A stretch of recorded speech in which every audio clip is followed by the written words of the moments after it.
जय जगन्नाथ। आज आम पढ़ा +2 सेकेंड ईयर हिस्ट्री प्रथम अध्याय भारत इतिहास उपादान विषय रे आज आम पढ़ा। तार उपादान कौन कौन रही इतिहास से विषय रे आज आम पढ़ा। भारत इतिहास उपादान प्रत्नतात्विक साहित्यिक वैदेशिक विवरणी और अभिलेखागार्य।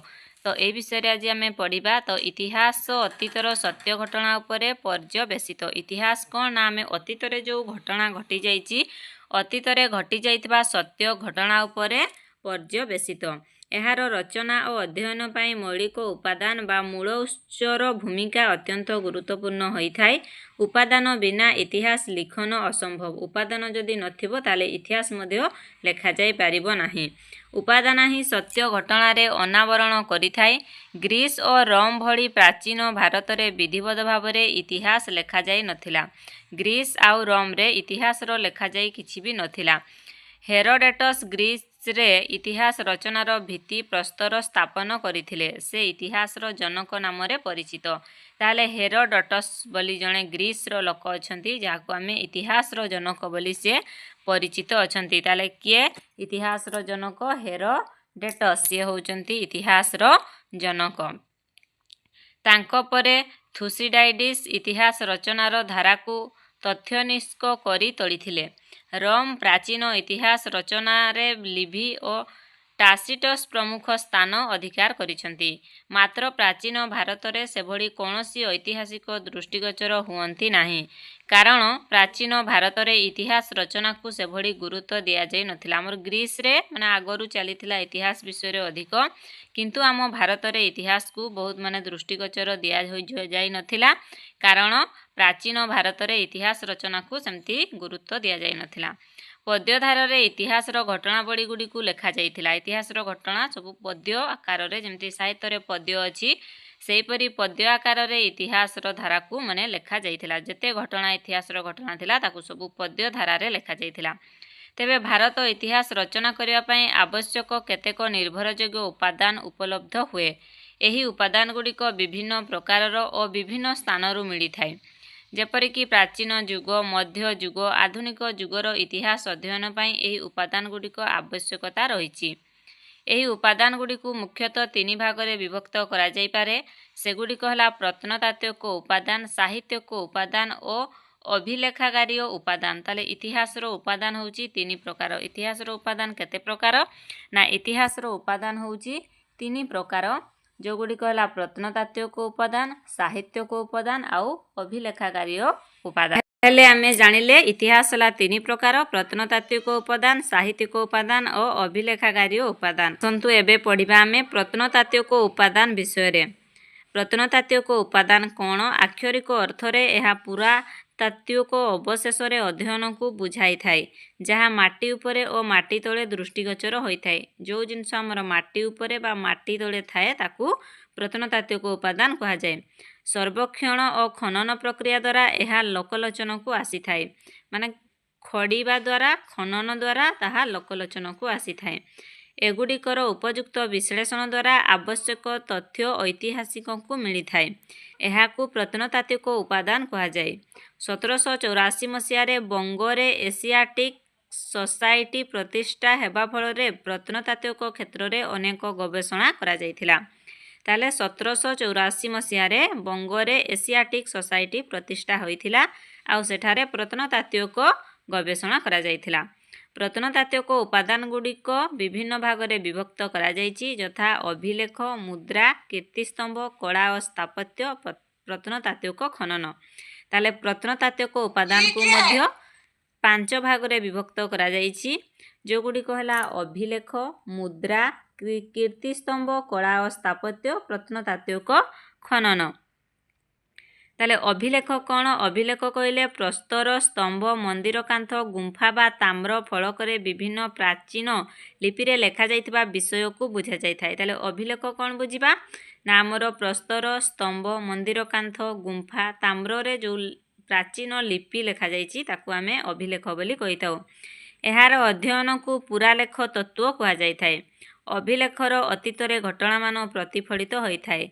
राजा मानकर वंशावली और परिचय तथा शासन काल, राज्यजय, शासन व्यवस्था, ଧର୍ମନୀତି ତଥା ସମସାମୟିକ ସାମାଜିକ ଓ ଅର୍ଥନୈତିକ ଅବସ୍ଥା ଉପରେ ଅଭିଲେଖମାନ ଆଲୋକପାତ କରିଥାନ୍ତି। ତାହେଲେ ଅଭିଲେଖରେ କ'ଣ କ'ଣ ସବୁ ଥାଏ? ଯେଉଁ ପୂର୍ବରୁ ରାଜା ଥିଲେ ସେ ରାଜାମାନଙ୍କର ବଂଶାବଳୀ, ରାଜାମାନଙ୍କର ପରିଚୟ, ସେମାନେ କିପରି ଶାସନ କରୁଥିଲେ, କିପରି ରାଜ୍ୟ ଜୟ କରୁଥିଲେ, ତାଙ୍କର ଶାସନ ବ୍ୟବସ୍ଥା କିପରି ଥିଲା, ଧର୍ମନୀତି କିପରି ଥିଲା, ସାମାଜିକ ଅର୍ଥନୈତିକ ଅବସ୍ଥା କିପରି ଥିଲା, ସେସବୁ ଅଭିଲେଖମାନରେ ଆଲୋକପାତ ହୋଇଛି। ଅଭିଲେଖକୁ ଉପାଦାନ ଭାବରେ ଗ୍ରହଣ କରିବା ସମୟରେ ସାଧାରଣତଃ 3 ଗୋଟି ଦିଗ ଉପରେ ଦୃଷ୍ଟି ଦିଆଯାଇଥାଏ। ଆମେ ଅଭିଲେଖକୁ ଉପସ୍ଥାପନ କରିବା ପୂର୍ବରୁ ଆମେ 3 ଗୋଟି ଦିଗ ଉପରେ ଦୃଷ୍ଟି ଦିଆଯାଇଥାଏ। ସେଗୁଡ଼ିକ ହେଲା ମିଳିଥିବା ସ୍ଥାନ, ଉଲ୍ଲିଖିତ ତଥ୍ୟର ଅଧ୍ୟୟନ ଓ ଏହାର ବ୍ୟାଖ୍ୟା। ବିଭିନ୍ନ ସମୟର ଅଭିଲେଖଗୁଡ଼ିକ ବିଭିନ୍ନ ଭାଷାରେ ଲେଖାଯାଇଥିବାର ଜଣାଯାଏ। ଅଶୋକଙ୍କ ସମୟରେ ଅଭିଲେଖଗୁଡ଼ିକ ମୁଖ୍ୟତଃ ବ୍ରାହ୍ମୀ ଲିପିରେ ଲେଖାଯାଇଥିଲା। ଅଶୋକଙ୍କ ସମୟରେ ଅଭିଲିପି କେଉଁ ଲିପିରେ ଲେଖାଯାଇଥିଲା? ବ୍ରାହ୍ମୀ ଲିପିରେ। ଏଗୁଡ଼ା ପଢ଼ିକି ମନେ ରଖିବ, ପରୀକ୍ଷାରେ କ୍ୱେଶ୍ଚନ୍ ଆସିପାରିବ। କେତେକ ଅଭିଲେଖରେ ଖରସ୍ତି ଲିପି ଓ ଗ୍ରୀକ୍ ଓ ଆରବୀୟ ଲିପିର ବ୍ୟବହାର ମଧ୍ୟ ଦେଖିବାକୁ ମିଳେ। ଆଉ କେତେ ଅଭିଲିଖିରେ ତୁମେ ଖରସ୍ତି ଲିପି ବା ଗ୍ରୀକ୍ ବା ଆରବୀୟ ଲେଖା ମଧ୍ୟ ଦେଖିବାକୁ ପାଇବ। ଏଗୁଡ଼ିକରେ ପ୍ରକୃତ ଭାଷା ବ୍ୟବହାର କରାଯାଇଥିଲା।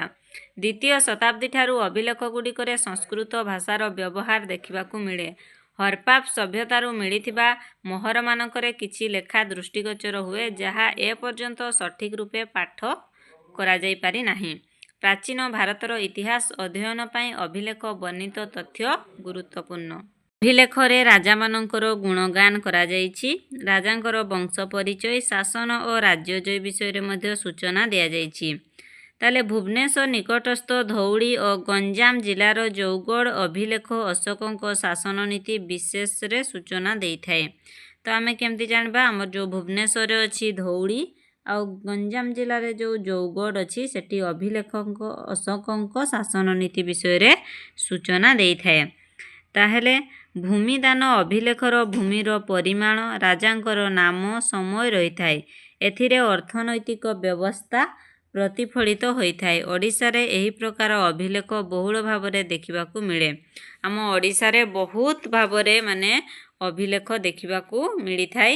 ଶୈଳୋଦ୍ଭବ, ଭୌମକର, ସମବଂଶୀ, ଗଙ୍ଗ ଓ ସୂର୍ଯ୍ୟବଂଶର ରାଜାମାନେ ଇତିହାସ ମୁଖ୍ୟତଃ ଆଗରେ ଯେଉଁ ରାଜାମାନେ ଥିଲେ ସେଇ ରାଜାମାନଙ୍କର ଇତିହାସ ହେଉଛି ମୁଖ୍ୟତଃ, ଯେଉଁଥିରେ ଶୈଳୋଦ୍ଭବ, ଭୌମକର, ସମବଂଶୀ, ଗଙ୍ଗ ଓ ସୂର୍ଯ୍ୟବଂଶର ରାଜାମାନଙ୍କର ଇତିହାସ ରାଜାଙ୍କର ଆଦେଶ ବର୍ଣ୍ଣନା କରାଯାଇଛି। ଯେମିତି ହର୍ଷବର୍ଦ୍ଧନଙ୍କ ସମୟର ବଂଶ, ଖେରା ଓ ମଧୁବନୀ ଅଭିଲେଖ ଏହି ଶ୍ରେଣୀରେ ଅନ୍ତର୍ଭୁକ୍ତ। ହର୍ଷବର୍ଦ୍ଧନ ଯେତେବେଳେ ଥିଲେ ସେଇ ହର୍ଷବର୍ଦ୍ଧନଙ୍କର ସମୟରେ ବଂଶଖରା ଆଉ ମଧୁବନୀ ଅଭିଲେଖ ଏହି ଶ୍ରେଣୀରେ ପ୍ରାୟ ଅନ୍ତର୍ଭୁକ୍ତ ହୋଇଛି। ତାହେଲେ ଏଥିରେ କିଛି ନିର୍ଦ୍ଦିଷ୍ଟ ନିର୍ମାଣ ମଧ୍ୟ ଅଛି ଯେଉଁଠି ମନ୍ଦିର ତିଆରି ଓ ସେବା ପୂଜା ସମ୍ବନ୍ଧୀୟ ବ୍ୟବସ୍ଥା ବିଷୟରେ ମଧ୍ୟ ସୂଚନା ମିଳେ। ସେହି ଅଭିଲେଖରୁ ସବୁ ବ୍ୟବସ୍ଥା ମଧ୍ୟରେ ଯେମିତି ମନ୍ଦିର ନିର୍ମାଣ ହୋଇଛି, ସେବା ପୂଜା କେମିତି କରାଯାଏ ଆଉ ନିର୍ଦ୍ଦିଷ୍ଟ ନିର୍ମାଣ ଯଥା ସୂଚନା ମିଳିଥାଏ। ତ ଯଥାର୍ଥରେ କହିବାକୁ ଗଲେ ଅଭିଲେଖ ଇତିହାସ ଲିଖନରେ ମୁଖ୍ୟ ସହାୟକ ହୋଇଥାଏ। ଯଦି ଆମେ ଏମିତି କହିବାକୁ ଯିବା ତାହେଲେ ଇତିହାସର ମୁଖ୍ୟ ସହାୟକ ହେଉଛି ଅଭିଲେଖ ହିଁ। ତାପରେ ଆସ ଏବେ ଦେଖିବା ମୁଦ୍ରା। ତ ମୁଦ୍ରା ତୁମେ ଜାଣିଥିବ ପ୍ରାଚୀନ ଭାରତର ଇତିହାସ ଜାଣିବା ପାଇଁ ମୁଦ୍ରାର ଅଧ୍ୟୟନ ଜରୁରୀ। ଆମେ ଯଦି ଇତିହାସ ଜାଣିବା ପାଇଁ ଚାହିଁବା ତାହେଲେ ମୁଦ୍ରାର ଅଧ୍ୟୟନ ଜରୁରୀ। ଏହା ସାମାଜିକ, ରାଜନୈତିକ ଓ ଅର୍ଥନୈତିକ ଅବସ୍ଥା ଉପରେ ଆଲୋକପାତ କରିଥାଏ। ମୁଦ୍ରା ଆମର ସାମାଜିକ ଅର୍ଥାତ୍ ରାଜନୈତିକ ଓ ଅର୍ଥନୈତିକ ବ୍ୟବସ୍ଥା ଉପରେ ମଧ୍ୟ ଆଲୋକପାତ କରିଥାଏ। ବିଭିନ୍ନ ସମୟରେ ରାଜାମାନେ ନାନା ପ୍ରକାର ମୁଦ୍ରାର ପ୍ରଚଳନ କରିଥିଲେ। ଛାପା ମୁଦ୍ରା ହେଉଛି ଭାରତର ପ୍ରାଚୀନତମ ମୁଦ୍ରା। ପରୀକ୍ଷାରେ ଆସିବ ଛାପା ମୁଦ୍ରା। ଭାରତର ପ୍ରାଚୀନତମ ମୁଦ୍ରା କ'ଣ? ପରୀକ୍ଷାରେ ଆସିବ, ମନେ ରଖିବ। ଛାପା ମୁଦ୍ରା ହେଉଛି ଭାରତର ପ୍ରାଚୀନତମ ମୁଦ୍ରା। ଏଥିର କେତେକ ଚିତ୍ର ଚିହ୍ନ ଦେଖିବାକୁ ମିଳେ। ଖ୍ରୀଷ୍ଟପୂର୍ବ ଚତୁର୍ଦ୍ଦଶ ଶତକରେ ଏହି ମୁଦ୍ରାର ପ୍ରଚଳନ ଥିଲା। ଯେଉଁ ଛାପା ମୁଦ୍ରା, ସେଇ ମୁଦ୍ରାଟା ଆମର ଖ୍ରୀଷ୍ଟପୂର୍ବ ଚତୁର୍ଥ ଶତକରେ ସେହି ମୁଦ୍ରାର ପ୍ରଚଳନ ଥିଲା। କାଳକ୍ରମେ ଇଣ୍ଡୋ ଗ୍ରୀକ୍ ଶାସନ ଅଧ୍ୟୟନ ପାଇଁ କେବଳ ମୁଦ୍ରାକୁ ପ୍ରମୁଖ ଉପାଦାନ ଭାବରେ ଗ୍ରହଣ କରାଯାଇଥାଏ। ଭାରତରୁ ଅନେକ ରମଣୀୟ ମୁଦ୍ରା ମିଳିଛି ଯାହାକି ଭାରତ ଓ ରୋମ୍ ମଧ୍ୟରେ ଥିବା ବ୍ୟବସାୟ ବାଣିଜ୍ୟର ସୂଚନା ଦେଇଥାଏ। ଭାରତରୁ ଅନେକ ପ୍ରକାର ରମଣୀୟ ମୁଦ୍ରା ମଧ୍ୟ ମିଳିଛି ଯେଉଁ ମୁଦ୍ରାକୁ ଦେଖିଲେ ଆମେ ଭାରତ ଆଉ ରୋମ୍ ଭିତରେ ଯେଉଁ ବ୍ୟବସାୟର ସୂଚନା ବାଣିଜ୍ୟ ବ୍ୟବସାୟ ଚାଲିଥିଲା ତାର ସୂଚନା ଦେଇଥାଏ। ଗୁପ୍ତ ଯୁଗର ନାନା ପ୍ରକାର ମୁଦ୍ରା ଇତିହାସ ଅନେକ ଦିଗ ଉନ୍ମୋଚନ କରିଥାଏ। ପ୍ରଥମ ଚନ୍ଦ୍ରଗୁପ୍ତଙ୍କ ସମୟରେ ରାଜାରାଣୀ ମୁଦ୍ରା ପ୍ରଚଳିତ ଥିଲା। ପରୀକ୍ଷାରେ ଆସିବ ଚନ୍ଦ୍ରଗୁପ୍ତଙ୍କ ସମୟରେ କ'ଣ ମୁଦ୍ରା ପ୍ରଚଳିତ ଥିଲା? କେଉଁ ମୁଦ୍ରା? ନା ରାଜାରାଣୀଙ୍କ ମୁଦ୍ରା ପ୍ରଚଳିତ ଥିଲା। ଏଥିରେ ରାଜା ପ୍ରଥମେ ଚନ୍ଦ୍ରଗୁପ୍ତ ଓ ତାଙ୍କ ରାଣୀ କୁମାରଦେବୀଙ୍କ ଛବି ରହିଛି। ଚନ୍ଦ୍ରଗୁପ୍ତଙ୍କ ମୁଦ୍ରାରେ ବୀଣା ଦାଦନର ଚିତ୍ର, ଅଶ୍ୱମେଧ ଯଜ୍ଞ, ବ୍ୟାଘ୍ରକୁ ପରାଭୂତ କରିବାର ଛବି ରହିଛି। ଏହାଛଡ଼ା କେତେକ ବ୍ୟବସାୟୀ ସଂଗଠନ ଦ୍ୱାରା ମଧ୍ୟ କିଛି ମୁଦ୍ରା ବିଭିନ୍ନ ସମୟରେ ପ୍ରଚଳିତ ହେଇଥିଲା। ଏ ହେଉଛି ମୁଦ୍ରା। ମୁଦ୍ରା ଦ୍ୱାରା ମଧ୍ୟ ତତ୍କାଳୀନ ସମୟରେ ଧର୍ମ, ପୋଷାକ, ଲିପି ବିଷୟରେ ଜଣାଯାଏ। ଆଉ ମୁଦ୍ରା ଦ୍ୱାରା କ'ଣ ଜାଣିପାରୁ ଆମେ? ନା ଧର୍ମ, ପୋଷାକ, ଲିପି ବିଷୟରେ ମଧ୍ୟ ଜାଣିପାରୁ। ଇତିହାସ ଲିଖନର ମୁଦ୍ରା ଏକ ନିର୍ଭରଯୋଗ୍ୟ ଉପାଦାନ। କୀର୍ତ୍ତିସ୍ତମ୍ଭ ବିଭିନ୍ନ ବଂଶର ରାଜାମାନେ ସେମାନଙ୍କର ଐତିହାସିକ କୀର୍ତ୍ତିସ୍ତମ୍ଭମାନ ସ୍ଥାପନ କରିଥିଲେ। ପ୍ରତ୍ୟେକ ବିଭିନ୍ନ ରାଜାମାନେ କ'ଣ କରିଥିଲେ? ତାଙ୍କର ଐତିହାସିକ ସବୁ କୀର୍ତ୍ତି ସ୍ଥାପନ କରିଯାଇଥିଲେ। ଅଶୋକଙ୍କ ସମୟରେ କୀର୍ତ୍ତିସ୍ତମ୍ଭ ମଧ୍ୟରୁ ସାରନାଥ କୀର୍ତ୍ତିସ୍ତମ୍ଭ ଶୀର୍ଷ ଭାଗରେ ଆମ ଜାତୀୟ ଚିହ୍ନ ଏବେ ବି ଆମେ ଜାଣିଛୁ ଅଶୋକ ଚିହ୍ନ ଆମର ଜାତୀୟ ଚିହ୍ନ।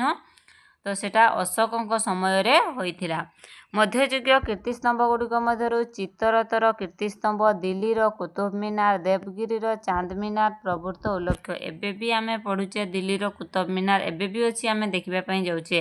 ଆଉ ମଧ୍ୟଯୁଗୀୟ ଥିଲା ଚିତ୍ତୋରର କୀର୍ତ୍ତିସ୍ତମ୍ଭ, ଦେବଗିରିରେ ଚାନ୍ଦ ମିନାର ପ୍ରଭୃତି। ଏବେ ମଧ୍ୟ ସେଗୁଡ଼ା ଅଛି, ଟୁରିଷ୍ଟ ପ୍ଲେସ୍, ଆପଣମାନେ ଯାଇକି ଦେଖି ମଧ୍ୟ ପାରିବେ। ଏହି କୀର୍ତ୍ତିସ୍ତମ୍ଭ ଦ୍ୱାରା ପ୍ରାଚୀନ ଧର୍ମ, ସାମାଜିକ ଜୀବନ ଓ ସ୍ଥାପତ୍ୟ ବିଷୟରେ ଜଣାପଡ଼େ। କଳା ଆଉ ସ୍ଥାପତ୍ୟ। ଇତିହାସ ସହିତ କଳା ସ୍ଥାପତ୍ୟ ଅଙ୍ଗାଙ୍ଗୀ ଭାବରେ ଜଡ଼ିତ। ହରପ୍ପା ସଭ୍ୟତାର ନଗର ଗଠନ ପ୍ରଣାଳୀ, ସେମାନଙ୍କର ଗୃହ ନିର୍ମାଣ ଶୈଳୀ, ମୋହେଞ୍ଜୋଦାରୋ ବୃହତ୍ ସ୍ନାନାଗାର ଇତ୍ୟାଦି ଦ୍ୱାରା ସେମାନଙ୍କର ସାମାଜିକ ଜୀବନର ଅଧ୍ୟୟନ ସମ୍ଭବ ହୋଇଛି।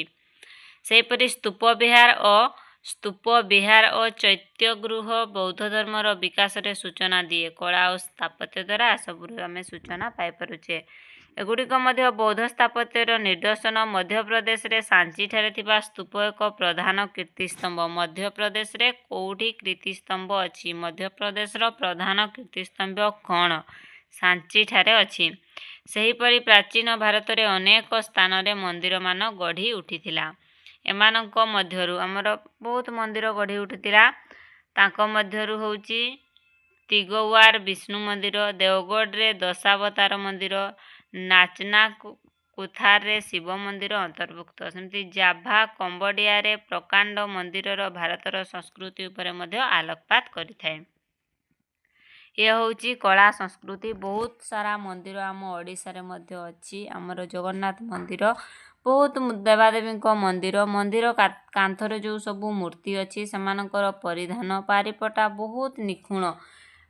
ତୁମେମାନେ ଜାଣିଥିବ କୋଣାର୍କ ମନ୍ଦିର ଏବେ ତ ଭଗ୍ନ ଅବସ୍ଥାରେ, କିନ୍ତୁ କୋଣାର୍କ ମନ୍ଦିର ଯେତେବେଳେ ନୂଆ ଗଢ଼ି ହେଲା ସେଠି ବାପ ଝିଅ ଯାଇକି ଦେଖିବାର ଚିତ୍ର ବି ନଥିଲା। ପୁରା ନଗ୍ନ ଅବସ୍ଥାରେ କୋଣାର୍କ ମନ୍ଦିର ଗଢ଼ା ଯାଇଥିଲା।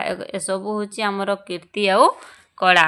ପ୍ରତ୍ନତାତ୍ତ୍ୱିକ ଖନନ ଦେଖ, ଅନେକ ସ୍ଥାନରେ ଖନନ ପ୍ରକ୍ରିୟା ଦ୍ୱାରା ମାଟି ତଳୁ ବିଭିନ୍ନ ପ୍ରାଚୀନ ଦ୍ରବ୍ୟମାନ ଆବିଷ୍କାର କରାଯାଇଥାଏ। ଏହି ଦ୍ରବ୍ୟଗୁଡ଼ିକର ଅଧ୍ୟୟନ ଦ୍ୱାରା ଅନେକ ଐତିହାସିକ କଥା ମିଳିପାରିଛି ବା ଅନେକ ଐତିହାସିକ ତଥ୍ୟ ମିଳିପାରିଛି। ଯେଉଁ ପ୍ରାଚୀନ ଦ୍ରବ୍ୟ ଅଛି ମାଟି ତଳେ ତାକୁ ଖୋଡ଼ିକି ବହୁତ ସାରା ଐତିହାସିକ ତଥ୍ୟ ସେଠାରୁ ମିଳିପାରିଛି। ତ କେବଳ ପ୍ରତ୍ନତାତ୍ତ୍ୱିକ ଖନନ ଦ୍ୱାରା ହରପ୍ପା ସଭ୍ୟତାର କେତେକ ସହର ଆବିଷ୍କାର ସମ୍ଭବ ହୋଇଛି।